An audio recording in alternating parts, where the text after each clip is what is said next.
Over the years, as a physical therapist, it became apparent to me that either patients or their caregivers or family members were unaware of the benefits of a gait belt or how to use it. So I decided to put this video together to help those individuals out. When considering purchasing a gait belt, there's a couple of considerations. One is the fabric and the other one is the buckle. Now, the cotton web fabric is more comfortable for the person you're helping, and as a caregiver, it's more comfortable on your hand for grasping. It's got more flexibility in it. Also, this kind of fabric is easier to feed through the buckle, so it doesn't stick quite as much. Now, with the vinyl gait belt, that's more used in hospital settings. But if you're using it for somebody where you need to often clean the gait belt, this might be another option for you. It is a little bit more rigid than the cotton web, so it's a little stiffer and it's not as comfortable for the caregiver to grasp. I mean, you can do it, but if you're holding on to the gait belt for a long time, it may be a little bit more uncomfortable for the caregiver. The next thing to look at is the type of buckle. And the main thing to look at in terms of the criteria for the buckle is how easy is it for you to adjust it in terms of, do you need to loosen the belt up quickly? Do you need to tighten it up quickly? How easy and how quickly can you do that? Now, the top one is a gait belt that is made of vinyl, and this is a good kind of buckle to help loosen it and tighten it up quickly and easily. So if you're getting a vinyl belt, I think this buckle is a good one. When you're looking at the cotton web type of belts, the belt buckle on the bottom left there is the easiest to adjust, and you can also do it quickly. So if you're getting from a sitting and a standing position and you need to tighten up the belt quickly, that's a good buckle to use. And then when you go and sit down, then you can easily loosen it. And lastly is the quick release belt buckle. Now, it can release quickly if you sit down, but the thing with this type of belt buckle is that it's difficult to adjust. So if you go from sitting to standing and you need to snug it up some more, it's a lot harder to do so. You can do it, but it takes more time and it's more difficult for the caregiver. So of all the gait belts out there, this is the one that's most commonly used. And the reason being is it's easily adjustable, it's easy to release, it's compact, it's inexpensive, and it is washable. The purpose of using the gait belt, first of all, is to help improve the safety of both the caregiver and the person that's needing assistance. It also helps reduce strain on the caregiver, which is important. And lastly, it also helps allow for greater control and stability for transfers and walking. Next is a quick video on how to loop the belt through the buckle.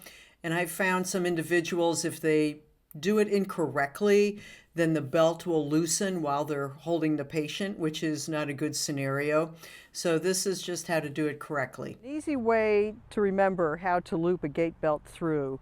Think of this as teeth, and this is a mouth.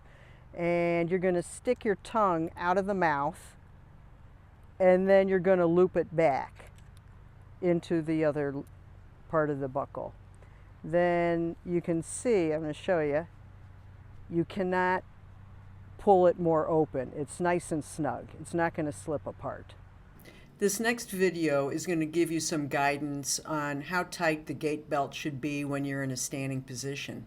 When putting on a gait belt, you loop it through here, and then you snug it up, and then you put it looped through there.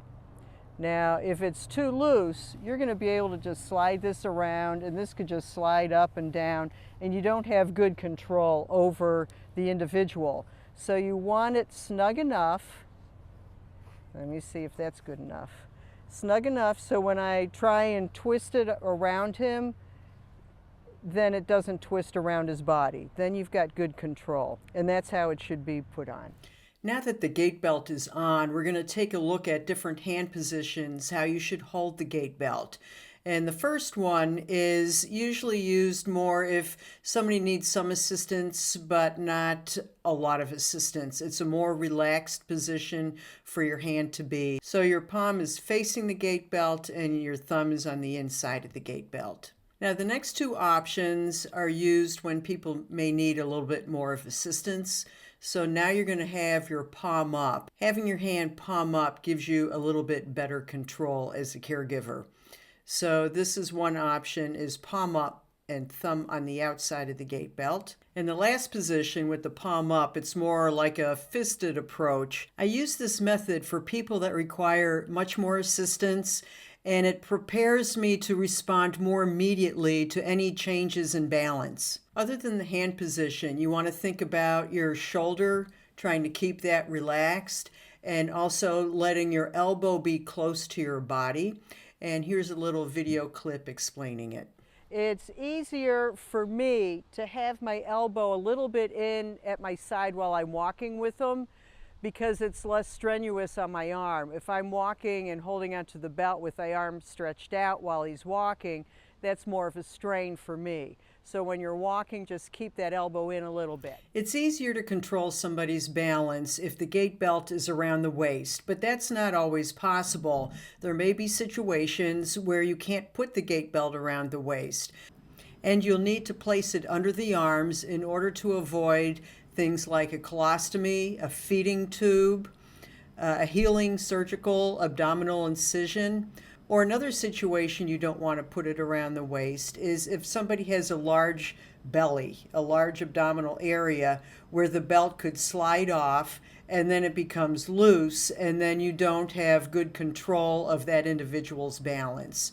So those are just some circumstances to consider. You may not know this, but gait belts come in different sizes, like small, medium, and large, but the different lengths that they come in is 54-inch, 60, and 72-inch lengths. So just make sure the gait belt is long enough so it can accommodate the individual in a seated position, and if needed, if you're going out and you have a coat on, you have a little extra for that. But you don't want it so long so that you have a long tail of the gait belt that's going to get into your way and you have a lot to tuck in.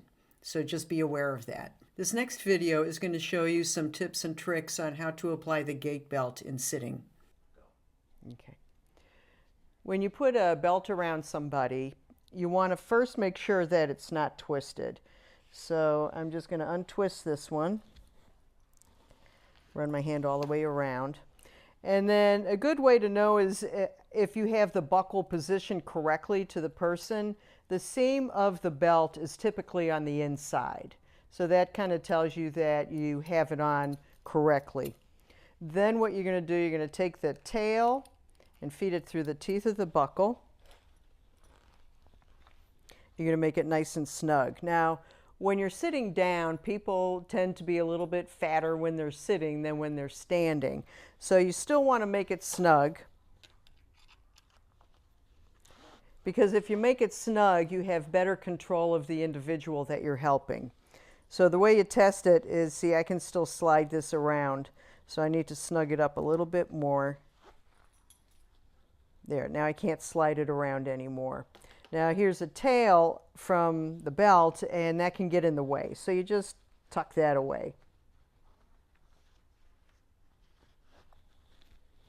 All right, so now when you go help somebody stand up, you'll have your hand behind the back, palm up, pulling on the belt. So we'll just pretend that's happening, and then you stand up. And then when you stand up, the person's belt is now loose, and that's not good because that reduces the amount of control you have over the individual to keep their balance. So we need to snug that up again. Good, so it's nice and tight, and then that way you'll have the most stability with that individual. This next video is going to show you some tips and tricks on how to easily loosen up the belt. Once somebody sits down, the way to take the belt off easily is you feed the tail of the belt through the loop like this, and then you tilt the buckle so that it opens up the teeth, and then you can just slip it off. And to end this video, I just wanted to give some food for thought. If you feel that the person you're helping is starting to become unsteady, your first line of defense in terms of your safety and the person you're helping would be to use a gait belt. And just remember, the health and safety of the caregiver is just as important as the person that you're helping.